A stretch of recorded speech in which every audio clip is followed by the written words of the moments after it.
Good evening, everybody. Welcome, welcome. It's Monday. We are kicking off Real Estate Month here on Financial Fitness. I have my good friend in studio today, Ren Jones, who is a RE/MAX Hall of Fame agent, a Hall of Fame inductee in 2020, RE/MAX top producer consistently year after year since getting into business just over 5 years ago.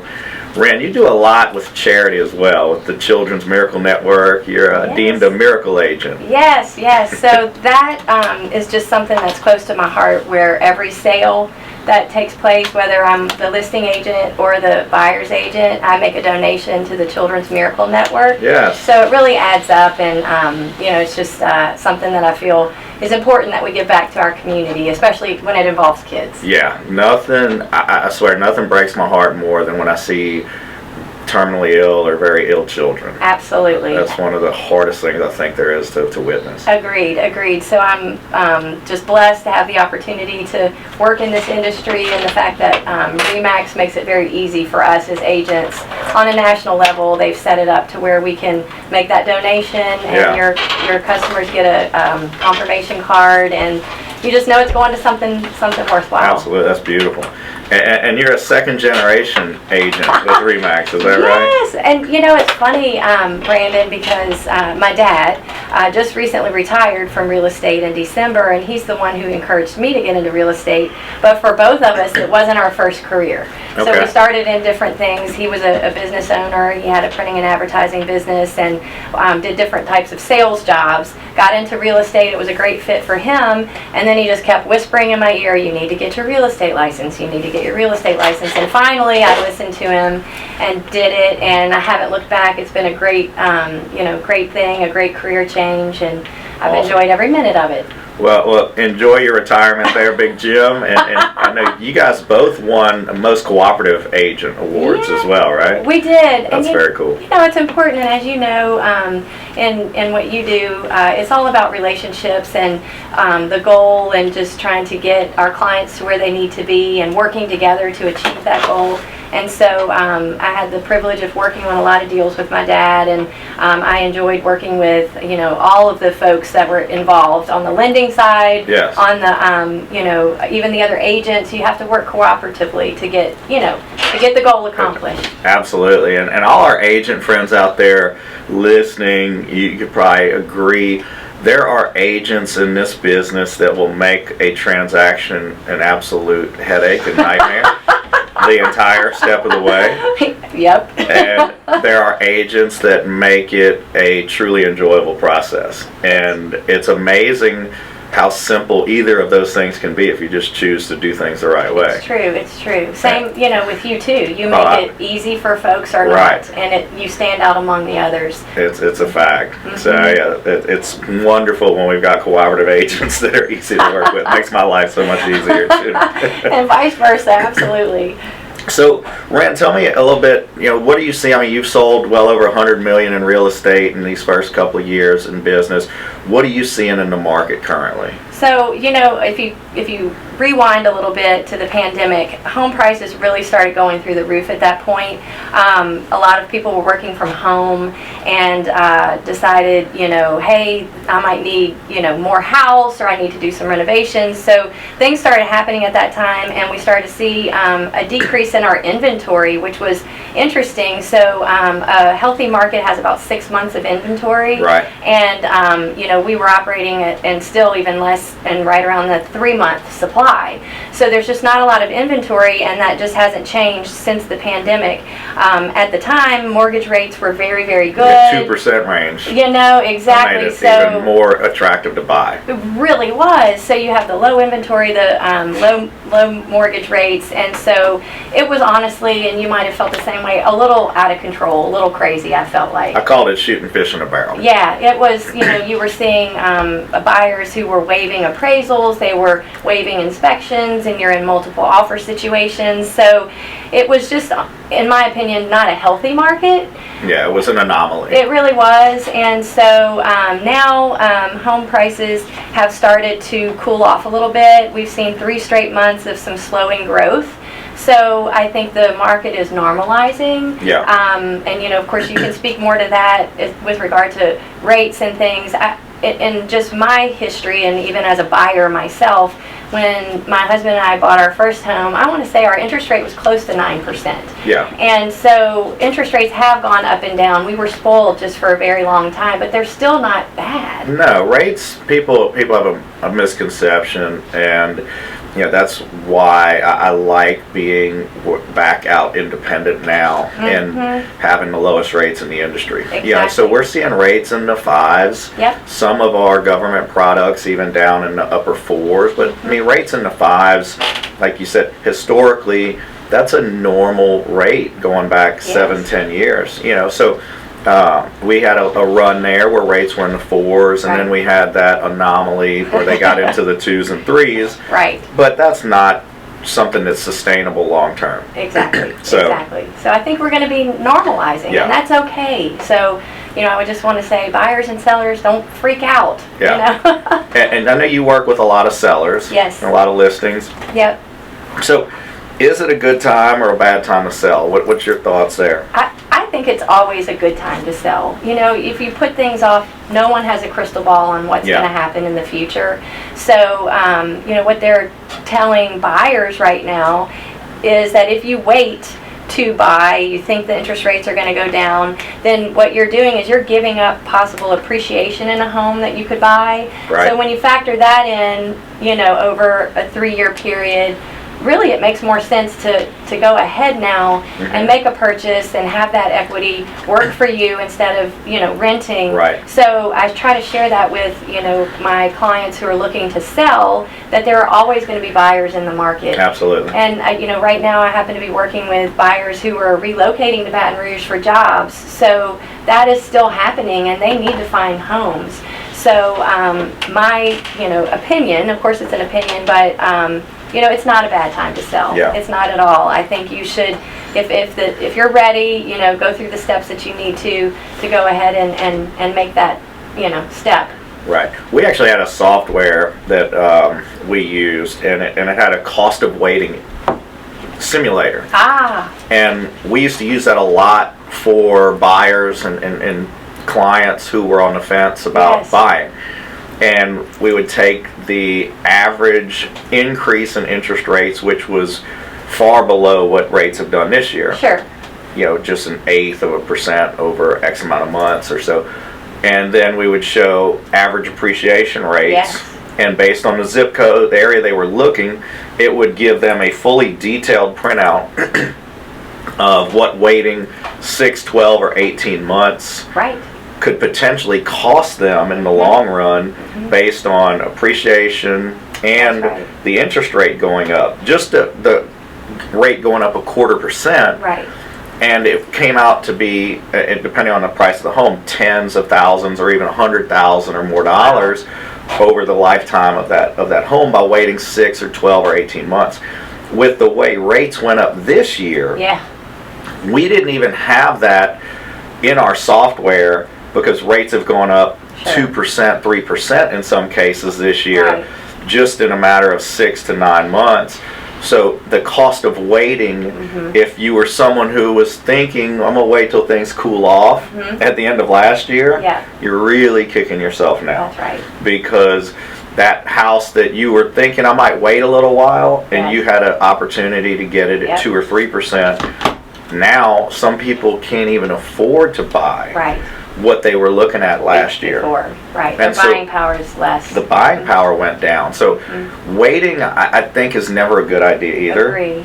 I think if you need to sell, you need to relocate, you need to downsize. If the Yeah. timing is right, you're going through a family change or relocation for business, again, just, take it when it comes and do it at the That's time. right. Don't wait, because you can't forecast what's going to happen. And anyone that waited Mhm. last year or Yeah. early this year Yeah. really got bit. That's and exactly right. and especially, people who got informal advice from people Mhm. and friends or family that aren't Yeah. well informed and told them, oh, wait till the market cools off. That's right. Yeah, they really took a beating Well, this year. and with the homes, the inventory is still low, so Yeah. So for sellers, that's good. it is good. I will have to say there has been a little change in the pricing. So it was totally a seller's market, a few months back, and you were seeing above appraised values and offers, but it's cooled off. Yes. So realistically, for sellers, maybe not going to get that above list price. Right. That they used to, but it's still a great time. It is, and depending on the location of the house and the price range they're in, Yes. again, people are still seeing, mostly full offers and full price offers, and sometimes even multiple offers are still happening right now. So it's a great time to buy. Great advice on our first segment. You guys stay tuned for more financial fitness. We'll be back after this short commercial break with Ren Jones from RE/MAX. GatorWorks believes that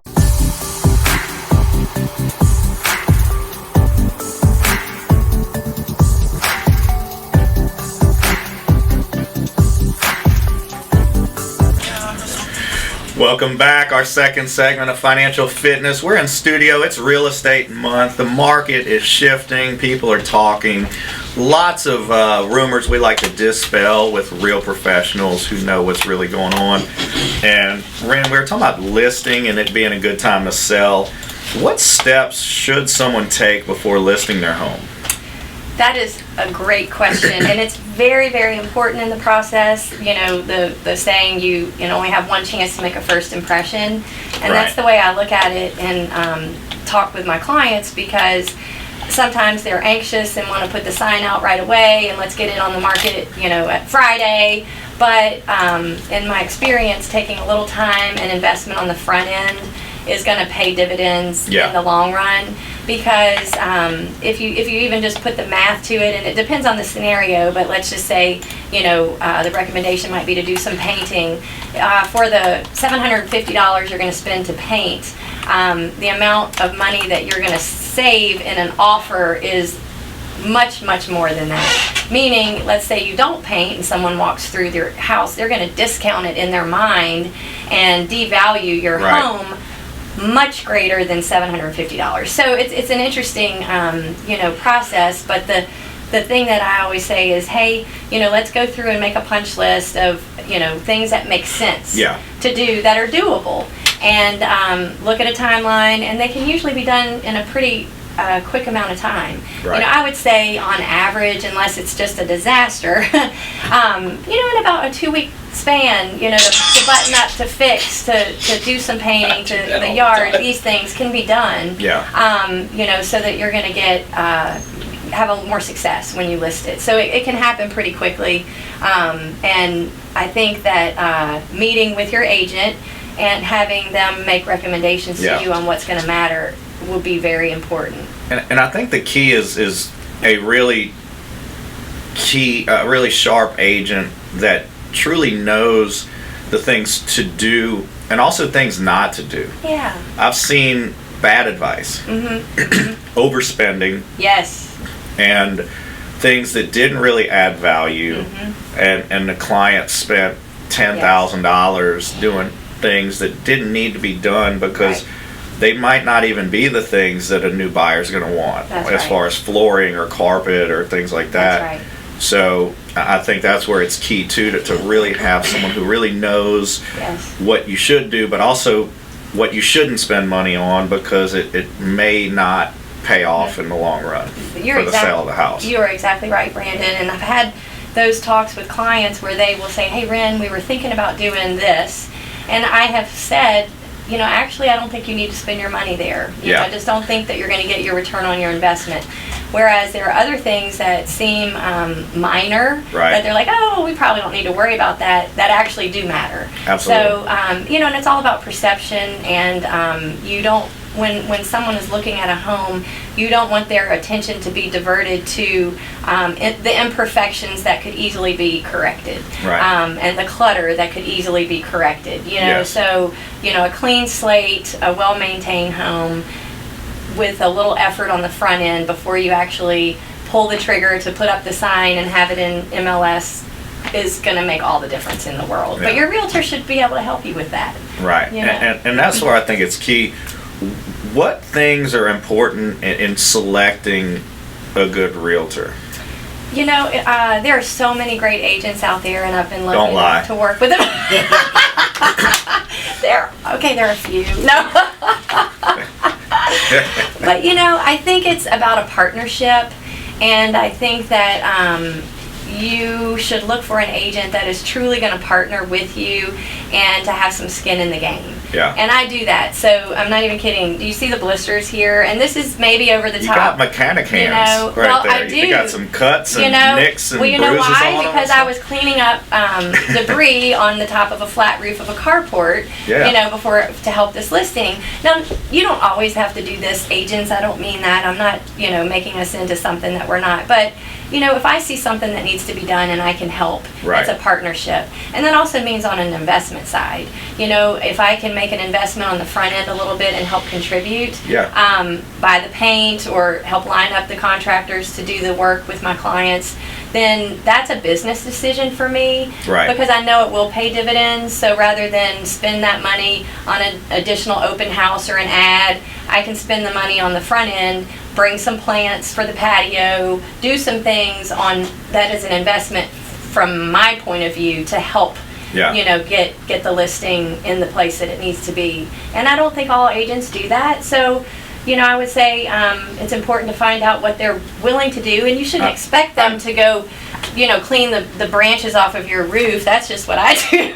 But that's the difference between a really good listing agent and especially I always say the friend or family member that's a part-time realtor. Mm-hmm. There's a reason they're part-time. Yeah. I will never go have surgery from a part-time surgeon. Yeah. I'm never going to use a part-time attorney. That's a good point. If I'm convicted of a crime, I'm not going to go to the guy who bartends and then Sure. does law on the side.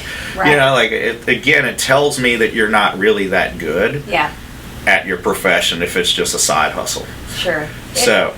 You do need to make yourself available. Yeah. And it's funny that you mentioned about the friend or relative. And I'm going to share a story about my dad, and so hopefully you won't get mad at me, but it's funny. When I got my real estate license, so my dad was already a realtor, and my parents were selling their house, and my dad had it listed. But I always say it's the shoemaker's kids who are the last to get the shoes. So he was very busy with other people's houses because he was trying to do that for them. Right. So he was taking care of their houses and helping them sell their houses. So he was neglecting his own. He really just put the sign in the yard. And so my mom said, "Jim, we really need Ren to list our house because you're not doing a very good job." Right? Yeah. It's like the painter whose house The it last needs to one be to get painted. So I did. I went through their house with them and did a punch list. And it's almost like a full-time job in a way. You have these folks that are selling their houses and they're busy. So to line up the painter, the yard person, all of these things, it takes a lot of time. Yeah. So that's where I am willing to say, hey, look, if you're willing to do it, I'll get a couple of estimates, or I know a name of someone that can help get this done. Yeah. We had a friend, and Trey actually shot, my marketing guy is here in studio. He shot the photographs, but the first time he went out to shoot some photographs for a friend of ours listing, he called and my wife and Trey had gone out there and called and said, "This house is not ready to list. Yeah. And we're not going to do the photos today." Mm-hmm. Because it, like you said, it needed cleaning.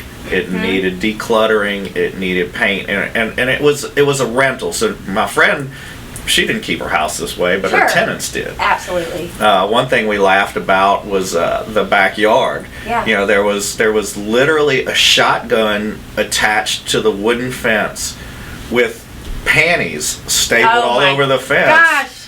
Okay, And- that's the and, first. And it was and Asher, our son, so funny. He goes, "Are those from all the women he killed?" Out of the mouth of babes.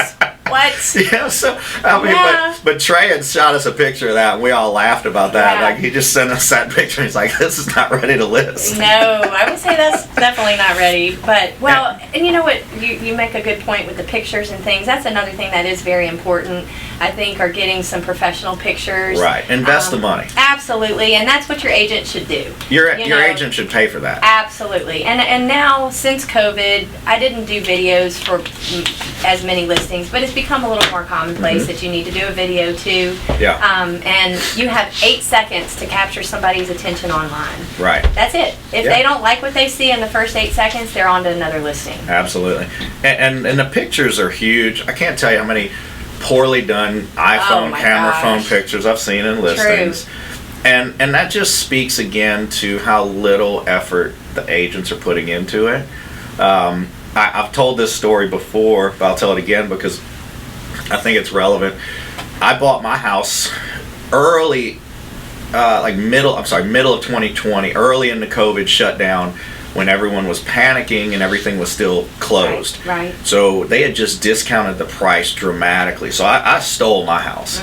And one thing that I think really hurt the sale and the pictures was the designer for the owner, who had moved to California, had them paint the house. But the exterior of the house, they painted the stucco white, which looks great. Sure. But then they painted the shutters green, which looked awful. And they painted the trim and around the roof line and everything like a brown tan color. Oh, wow. Yeah. So the house was white, tan, and green. Oh, goodness. Yes. Okay. Exactly. Well, you know, And so yeah. it see? didn't sell.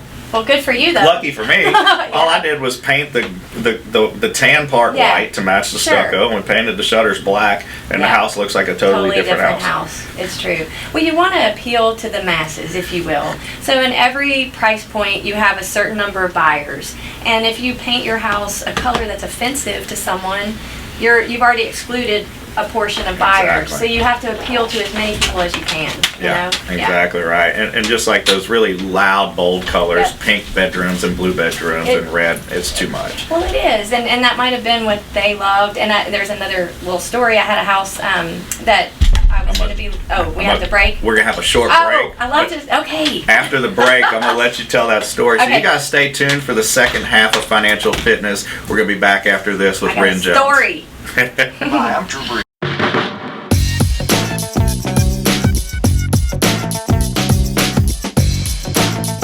Welcome back. Our second half of the show. We are Celevated in here. I want to send a shout out to my guys at Celevate, the best energy drink out there. Gets me through the show every night on Monday. Most people are dragging by 6 or 7 p.m., but loaded with vitamins, nutrients, no sugar, no carbs. So fantastic. I actually brought some. We sponsored the Mr. Louisiana Bodybuilding Show this weekend and brought some to the guest poser and some of the bodybuilders and stuff there. Everybody loved it. So Thank you for mine. yeah, yes. So take that, Appreciate it. take a couple home, try Absolutely. it out. Just replace your morning coffee maybe with it. Absolutely. So before the break, we were talking paint colors Yes. and just pre-listing and when you're selling your home and you had a story you were going to tell us about. Yes, lots of stories, so I'll try to make this fast. But I had clients that lived in my neighborhood, and they had tried to sell their house kind of on their own and hadn't had a lot of success, and said that at a certain point they were going to list it with me. And their house was a baby blue. The exterior was an attractive home, but a light blue Yeah. color, which they had picked out. So it was hard for me to tell them that I felt like the exterior needed Sex to be offender painted, blue? maybe. Was it like bordering on sex offender maybe. blue? Yeah, so I felt bad telling them. I think it's the exterior color because, as Right. I mentioned a minute ago, you have 8 seconds to get someone online, and if they saw that blue, they were on Yeah. to another listing. So they said, well, Ren, why don't we do a painting allowance instead? And I said, that's not going to work because most people can't comprehend the cost. It's a lot. You need to do it. Just do Right. it.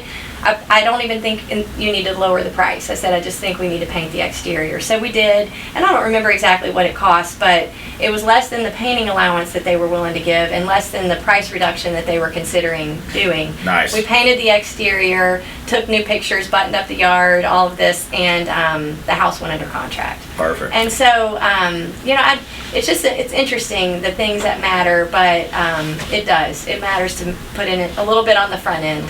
Yeah, absolutely. So what about open houses? Are those effective in selling a home? Are they necessary? It's an interesting concept for sure, Brandon. And in our market, it's a little different. I think in some markets, open houses are just the thing to do, and you've got actual buyers coming through and putting in offers. In my experience, I haven't really found that to be the case here in Baton Rouge. Having said that, though, what I feel an open house does is it gives you a chance to market the property. Run an ad, put it on Facebook, get it out there, flyers, signs in the neighborhood. Yeah. So you're giving that listing more exposure, which is always very good. Right. And, having said that, it just takes one buyer. And I have sold houses at an open house. Yeah. So it's not the norm, I don't think. Yeah. But it's kind of like worth the investment to do it because it just takes one. Yeah. So the fact that, it does happen, I think it's worth, doing. But I also think it's nice to be strategic about it. You're not going to want to have an open house on Mother's Day or Father's Day, in my opinion. Figure out the days that people are going to be, available to come. And, I'll say this. You think, oh, it's pouring down rain, no one's coming. I think the most folks I had in an open house, it was storming. And then you have a beautiful sunny day and you don't have as many. It's hard to say. But a lot of it, the location, the property, and how much marketing ahead of time. Yes. I've been asked to sponsor many open houses over the years, and the worst is when I get asked on like a Friday and the agent just posted it on Facebook and it's on that Saturday or Sunday. Right. They put really no legwork into it. They invested no money into advertising. It's not in the newspaper. Right. They haven't gone and put flyers out in the neighborhood. They haven't done a lot of the, I think at least 3-4 weeks minimum before you need to really start a full marketing plan. Yes.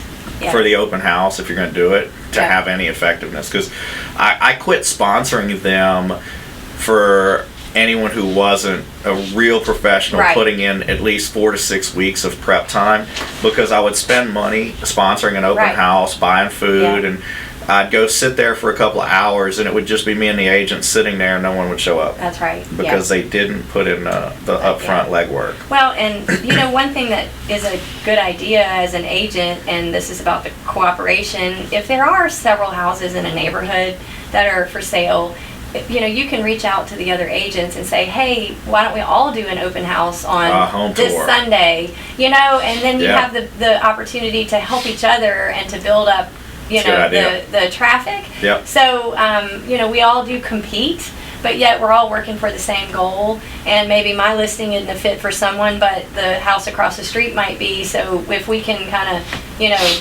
come together and work. Those work. I saw one in New Orleans because a lot of walking areas there.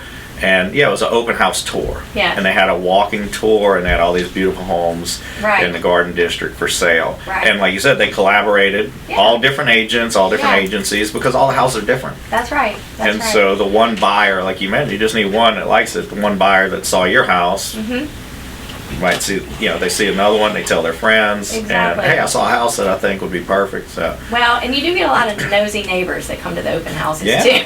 Absolutely. But nosy neighbors can be good because they have a friend. I'm a nosy neighbor. We have a house right around the corner in the Roseanne, and I called my friend who was listing it, and I asked him, I said, hey, how much are you selling that house for? Yeah. And when he told me, I was like, okay, great, I hope you get that for it, because it's the same size. I think my house is a little more customized, and mine has a pool, and this one doesn't. Yeah. But they're selling it for almost $100,000 more than my last appraisal on my house. Yeah. So if he gets it, that helps you. So I really hope he gets it. Absolutely. But also, if you know friends, neighbors tell people. They're like, there's this house in my neighborhood for sale. I went by the open house and saw it. So I'm not bowled over by the, I guess, success of open houses in a sense, but yet it just takes one. Yeah. So I'm willing to do it, and I think agents, most good agents are definitely put that in Right. their toolbox.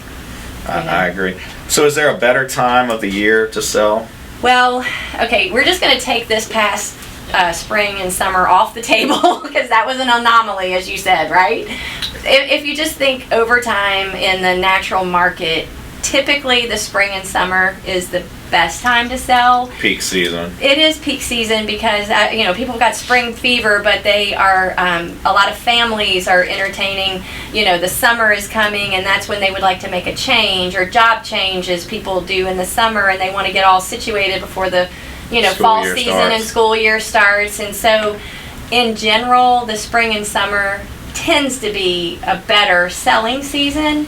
But ironically, for several years, two of my most successful months in real estate were September and December. Yeah. So, kind of like we were talking about a little while ago, people are always getting new jobs and relocating, and that happens year round. And so, spring and summer, typically, yes, but like we said earlier, I wouldn't wait to put your house on the market just because of Right. that. Because inventory is low, buyers are out there circling all the time. They Yeah. need, to buy something. When you mentioned December, I've had a lot of record months in Yeah. December as a mortgage broker. Right. And it's, historically people say, oh, the holidays are slow season, Yeah. but if you're working and you're marketing right, and what I would always say, kind of along the lines to me, was if someone is looking or calling about a mortgage around Christmas, they're really serious. If they're looking at houses during the holidays, they're really serious. They're not out holiday shopping Right. or vacationing, they're Yeah. looking at homes. Yeah. So there may be a smaller percentage of people out there, But more. but I think they're yeah. more serious That's a good point. buyers. That's So right.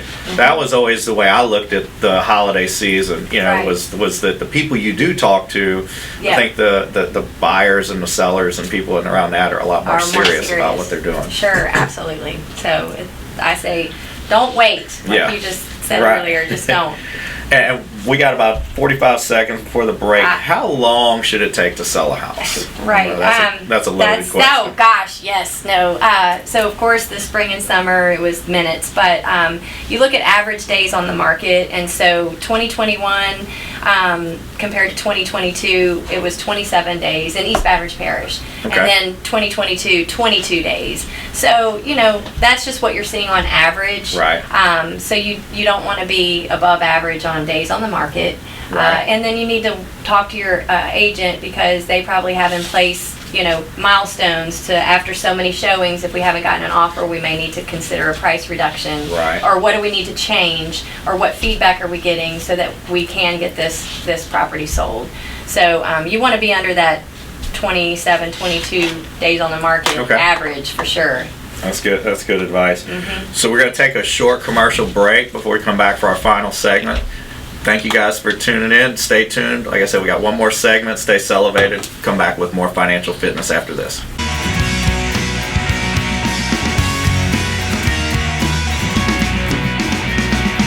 Coming into our final segment here on Financial Fitness, still elevated here in studio.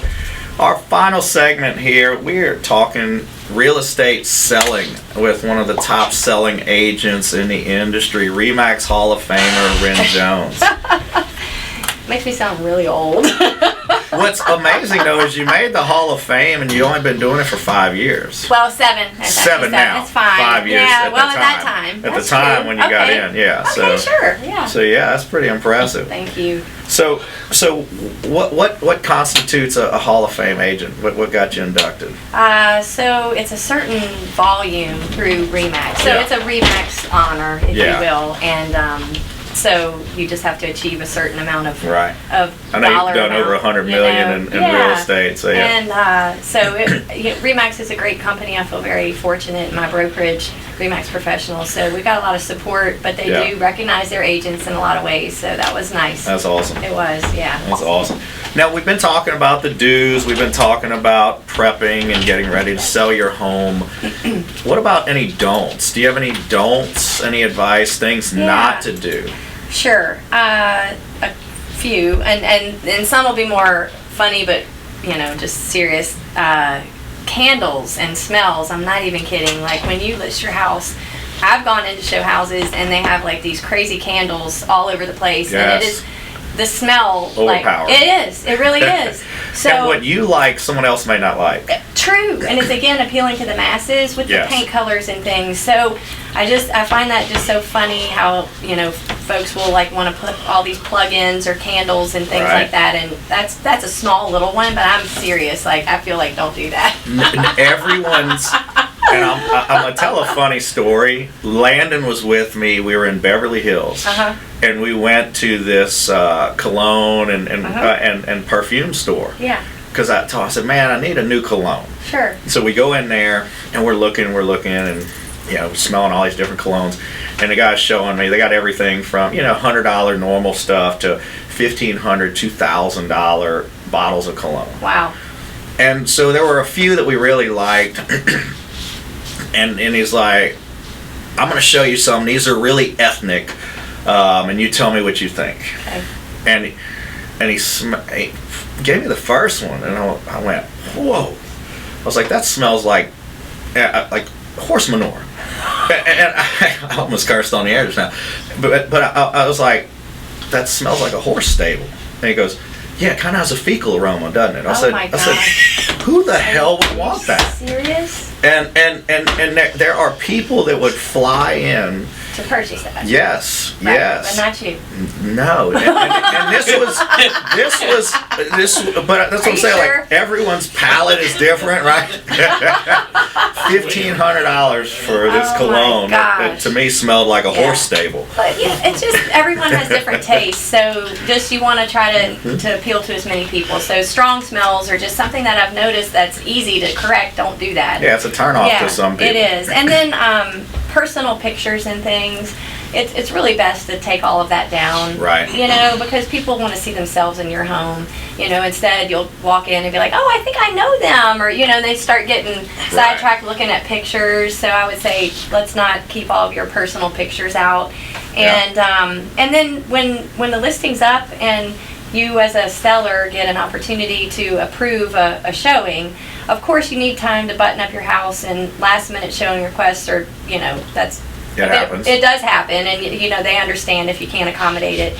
But overall, try real hard not to decline showings because. Oh my God, that's so annoying. Well, if they get declined, then they may not look at it again. They may not, and it's usually on a situation where there's someone in town or they're on a tight timeline, and they're like, oh gosh, I didn't know about this. Can we please see it? And if they can't, well, they're gone, or they've already made another decision. So you've lost the buyer. We've had some nice houses over the years that we've tried to schedule showings 2 and 3 times, and they declined it, and we're like, okay, we're not trying again. Yeah, we'll find another house. Yeah, exactly. And even though it's a house that the client wants to see because the seller's not accommodating. That's right. And of course, it can be hard, and there could be a conflict, and that's totally respectable and understandable. But hopefully, if that is the case, the the listing agent can be proactive and say, look, this is why, but we can do it at this time and try to work through it. Right. Because these were just decline. Oh, it's no very personal. It's like, oh, it's so harsh, decline.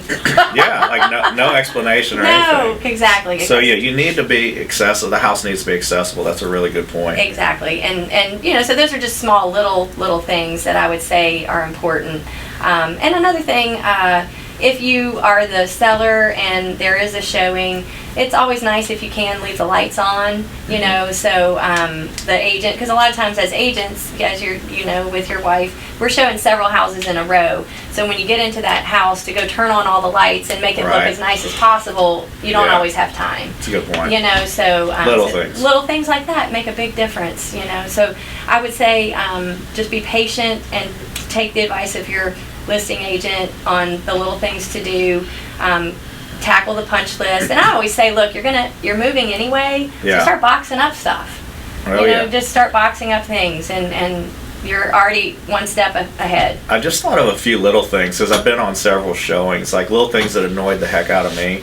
Bad keys. Oh, that's terrible. Yeah. Bad keys that don't work well, or they got jiggle them, or they don't really work well at all, or hard to find keys. Yeah. Or there's not one to the storage building. Yes, and you'd you like to can't- see the workshop or Yeah, whatever, it's a and you big, can't huge even workshop, see it. and you Yes. can't see. Yeah, No. I mean, it could be Right. Hannibal Lecter's house. or It's something. true. You So need to have. you need to That's get a in good there. point. Keys are important. I don't care for all of the personal toiletries in the shower and things and all around. You know, Yeah, like put that stuff clean away. that up. I agree. feel. That's No, I agree. Clean all that up. Yes. What was another one that alarm codes. Yes. Oh my gosh, nothing worse than when they don't give you an alarm code. That's right. And the you police get came there, once and- one for me. And the alarm's Yeah. going off, Mhm. and you either got to just deal with the noise Mhm. for 15 minutes during the showing, Mhm. because you can't get the agent on the phone Right. to get the code. That's right. That's Exactly. happened. I've had that happen a few times. That needs to be really, like, Well, yeah. known, and make sure the alarm is off when Well, people come and to see. we as agents, when we list a property, we have the ability to put in the showing instructions. Right. So when there's a showing scheduled, the agent is going to receive the instructions. So it's real important when I'm Yeah, going that through reflects everything. badly on the agent. Well, it does, and so the agents, it's important to communicate with their sellers to find out, okay, what do you want me to ask them to turn the lights off, or do you want to set the alarm, or are you going to have it off for the showing? So really communicate all of that, and put it in the showing instructions, because I've scheduled showings, and the instructions, there's nothing. Yeah. So I'm assuming there's a Supra box, that I'm going to get in with that, and it's probably going to be on the front door, but sometimes there is literally nothing, tells me nothing. So I Right. show up and say, huh. Exactly. Now, I want to make sure too, anybody that's listening and sees this now or down the road, because we keep all these live on Facebook, where can people find you if they want to hire you as their agent? Just call me, text me, email me. So, as you do, this is not a 9 to 5 job. It's a 7-day-a-week job. So Yeah. I do make myself available. So thank you Oh, yeah. for asking. And give you're them the your same. website, your cell number. So my cell number, it's 225-936-4906. And Ren, everybody's like, where does your name come from? It's short for Catherine. So it's Kathryn. All these years, I didn't know that. Yep. And but that was something my parents decided as a baby to call me Ren. So I've never gone by Catherine, but that is officially my name. Yeah. And then yes, I have a website and hopefully some good information on that. www.renjones.com, and then you can email me, and that's a little bit longer. So if you text me or go on the website, you can find That's my the email easiest address. way. Yeah. That's easy. is. RenJones.com. Yep, that's it. That's I know. perfect. So I always, I think I had given you a sheet with this. My name is auto-corrected to Run. And it's true. I mean, that's what I feel like I do in this business is I run, Oh, yeah, 'cause you're 24/7. busy, you are too, Yeah. So people will text me and they're like, "Hi, Run." And I'm like, "Well, that's about right." Yeah. Yeah. And you're always running the roads. Yes, running the roads. For kids, sports, and real estate. So That's yeah, it. it keeps you busy. You for sure. too. Yes. Exactly. Yeah, I know it. Like and I didn't realize how much my wife drove until I leased our Porsche, and I was like looking at the miles already, and I was like, ooh, What I don't know if happened? We're gonna- I don't know yeah. if I picked enough miles on this lease. It's true. We do. We drive a lot. Yeah. A lot. It's And a ton. my car is my mobile office. Oh, absolutely. So constantly I'm usually pulling in a parking lot to check emails on my phone, and Right. because you're just not back at the office Mm-hmm. a lot. So yeah, this Absolutely. has been fun. Oh, it's Brandon. been great. You It's know. been great. I've enjoyed having you on. I hope everybody got a lot of good information.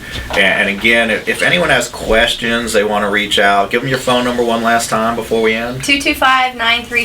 225-936-4906. Or RenJones.com. That's Ren Jones with Remax Professional here in Baton Rouge, one of the best agents in the industry. We thank all you you. guys for tuning in, and we thank our sponsors, Salivate, for keeping us can't even awake wait. all evening. I'm So. about to open this up. I know, right? Thank you guys again. Y'all have a wonderful Thank night. you, Brandon.